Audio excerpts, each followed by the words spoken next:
Hi friends, நம்ம இன்றைக்கி மைனரின் ஃபுட்ஸில் என்ன பார்க்க போகிறோம்னா நம்மளுடைய தக்காளி தொக்கு தாங்க பார்க்க போகிறோம். அதுக்கு நாங்கள் புளி பார்த்தீங்கன்னா நம்மளோட கொடாம்புளி தான் யூஸ் பண்ணுறோங்க. நம்மளோட வீட்டு முறைப்படி அரைச்ச மைனரின் ஃபுட்ஸோட மிளகாய் தூளுங்க.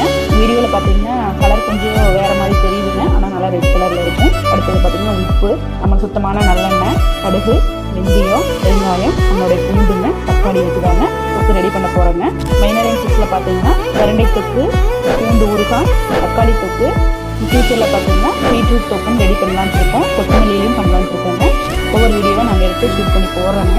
தேவைப்படுறவங்க கான்டாக்ட் பண்ணி ஒயிட் லேபிளில் பண்ணி கொடுத்துருக்குறோம், வாங்கிக்கலாங்க. Okay, thank you.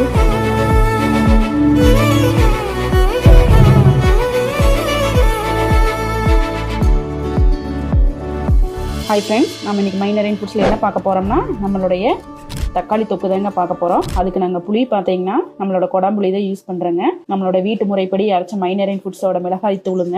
வீடியோவில் பார்த்தீங்கன்னா கலர் கொஞ்சம் வேறு மாதிரி தெரியுதுங்க, ஆனால் நல்லா ரெட் கலரில் இருக்கும். அடுத்தது பார்த்தீங்கன்னா உப்பு, நம்ம சுத்தமான நல்லெண்ணெய், கடுகு, வெந்தயம், பெருங்காயம், நம்மளுடைய பூண்டுங்க, தக்காளி வச்சுதாங்க தொக்கு ரெடி பண்ண போகிறோங்க.